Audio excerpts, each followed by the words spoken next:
they're going after virtually everybody who criticizes them.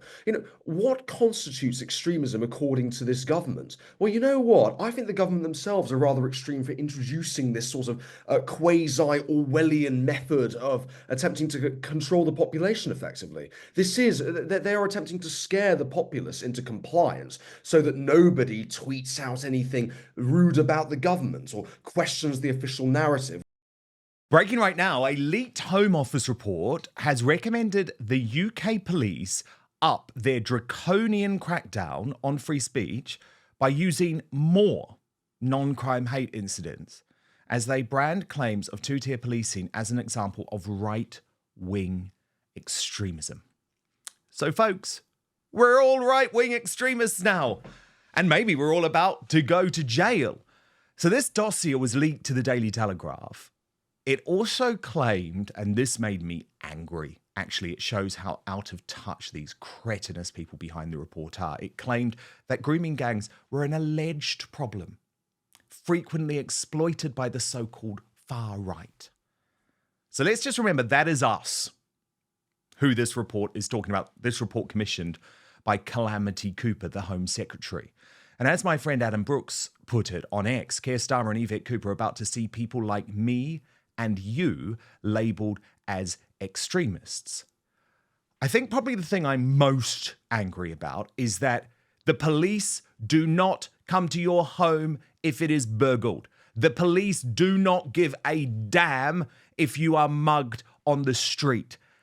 And they're going to be wasting their time on thought crimes. It's absolute insanity. Now, when asked about this today, Secretary Starmer, of course, used more woke weasel words. When it comes to extremism, it's very important that we are focused on the threat so we can deploy our resource properly, and therefore we're looking carefully at where the key challenges are. Obviously that's now informed with what I said last week in the aftermath of the Southport murders, where we've got the additional challenge, I think, of a sort of cohort of loners who are extreme, and they need to be factored in. So that's the focus. In the end, what this comes down to is safety and security of people across the United Kingdom, and that's my number one focus. The thing is, I'm a centrist, but that idiot would try and label me some type of far-right extremist. I'm sure you all feel the same. Thank goodness we do have some sound politicians furious about this madness. Former Prime Minister Liz Truss posted on X, utterly Orwellian from the British state. Claims of two-tier policing are a right-wing extremist narrative, and grooming gangs are an alleged problem frequently exploited by the far right. The Home Office itself is the problem.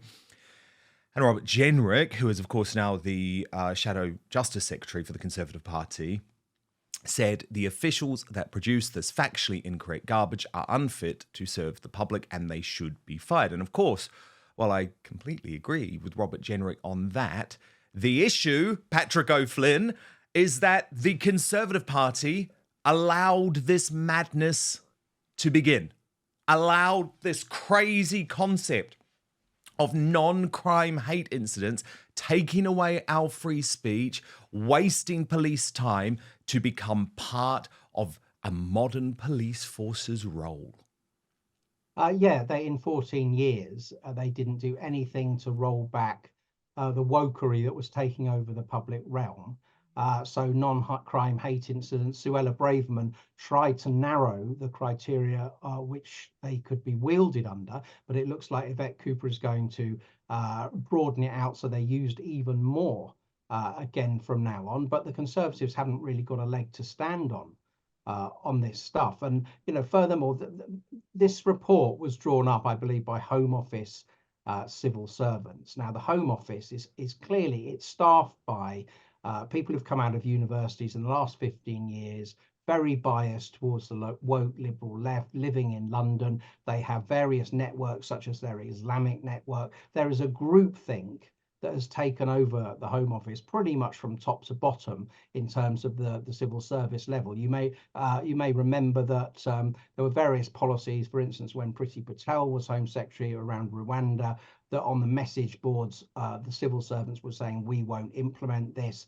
They were trying to say that anything that might run against international law, they would refuse to implement. I think we've got to the stage where the next governing party, whether it's Reform or the Conservatives or a partnership, they need to do really big things. I think they need to completely scrap the Home Office. I think, let's have a specific immigration control department, and then also an integration department with new staff drawn from common sense, sensible people, probably not even situated in London, because I just think it's been completely taken over. The idea of the neutral civil service is dead. I think the next government should be allowed to bring in 2,000 or 3,000 fellow believers to implement the policy and make sure across the departments a new government is not swamped by civil service groupthink and their media allies. Completely agree. It's utterly necessary. There has to be a complete deconstruction of the deep state, the British deep state, because this is the sort of madness that they believe. And Nicholas Lysak, of course, deep down, we know what it's really about.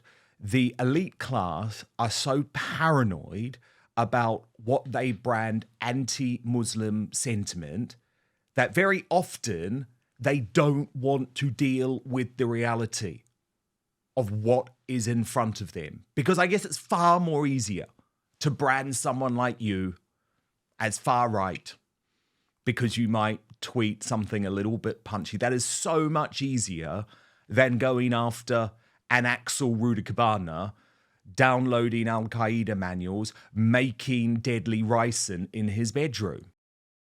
But first, this episode is sponsored by Manscaped, the brand trusted by over 11 million men worldwide for their face and body trimmers, hygiene essentials, and premium boxers.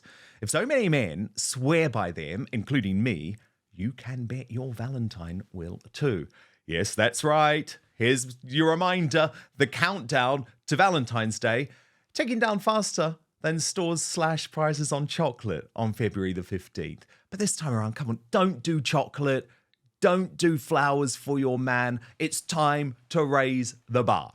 So I'm sure you've watched your partner try for that rom-com leading man charm only to land in scruffy sidekick territory. Not this year. You can treat him to the VIP experience. Meet the Handyman Rocket Man Special Edition from Manscaped, a sleek, compact face grooming essential that guarantees your partner's face is on track for heartthrob status all year long. And it's also now available in the special edition Rocket Man colorway featuring gold and black. Just a quick word of advice though, there are limited quantities available in this color, so you do need to act fast. You can use the code Outspoken for 20% off and free shipping at manscaped.com. Now, what's incredible about the Handyman is that it's cordless and designed for convenience, so it easily fits in a bathroom drawer or slips into an overnight or gym bag for easy grooming on the go. It's perfect for those last-second touch-ups when your reservation is in 15 minutes and he's looking a bit more lost in the woods than leading man in a love story. Engineered with a unique dual blade system, it features both a standard foil shaver and a long hair trimming blade to handle up to 3 days of beard growth. What's even better is the Handyman comes equipped with skin-safe technology designed to help reduce nicks and cuts for the perfect clean shave. After all, who wants a sharp reminder of their grooming session on a romantic evening out? It's also waterproof with up to 60 minutes of runtime. So whether your guy is a grooming newbie or a seasoned pro, the Handyman in the special edition Rocket Man color is the perfect upgrade to his grooming regime, and just in time to make this Valentine's Day extra special.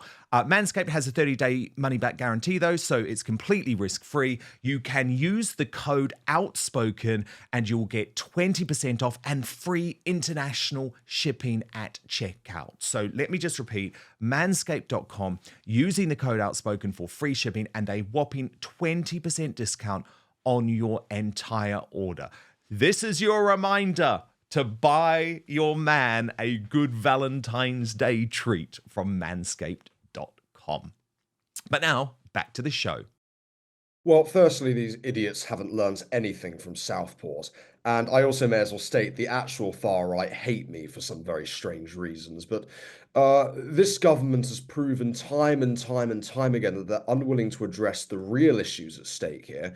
They're unwilling to actually do what the British people want to be done. And they're going after virtually everybody who criticizes them. What constitutes extremism according to this government? Well, you know what? I think the government themselves are rather extreme for introducing this sort of quasi-Orwellian method of attempting to control the population effectively. They are attempting to scare the populace into compliance so that nobody tweets out anything rude about the government or questions the official narrative. Well, you know, this government is controlled by the civil service in Westminster. And I do agree with Patrick. I think the Home Office needs to be abolished, either that or majorly reformed and moved out of London, because it has been infiltrated by these liberal woke activists who hold up international law, which, by the way, is a whole bunch of gobbledygook that the Americans trot out whenever they want to feel superior. International law isn't worth the paper it's written on, in my humble opinion. So there is no, all these people care about is they want to portray Britain as an inherently internationalist society, a society that's accepting. Well, you know what? I don't entirely understand what exactly the issue is with mass deportations anyways. I don't understand why these people refuse to implement Priti Patel's policies on deportation. I don't get that. As I think it is inherently self-destructive for the nation. And the fact that instead of actually addressing the real issues, they're going to start coming after people like you and I, Dan, for simply questioning the narrative. And in most cases, we're actually definitely telling the truth, quite frankly, because this government is quite frankly full of absolute rubbish.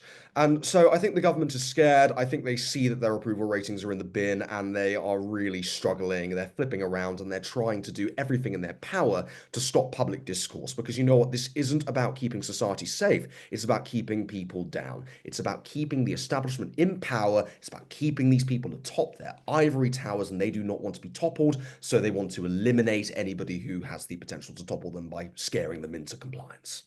Indeed. And Patrick, I actually dug into this report, and while the anti-Muslim sentiment thing has received a lot of attention, if you read the next line, I actually think it's just as disturbing, just as Orwellian.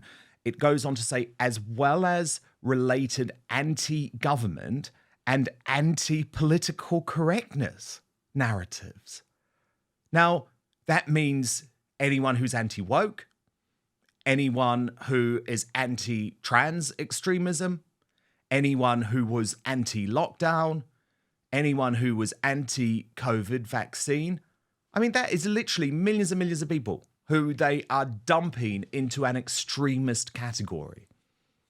This is the left being unable to cope with many of their nostrums being extremely unpopular. So if you say things that are commonsensical and popular, or you observe, for instance, that Keir Starmer's been two-tier Keir over his various approaches to various incidents of public disorder, and people agree with you, rather than saying you've got a point, they say this is a narrative used by the far right. So they're talking about alleged grooming gangs, when in fact we've had scores of grooming gang, what should I suppose be called Pakistani heritage rape gang, convictions in dozens of different trials, and yet it's described as alleged.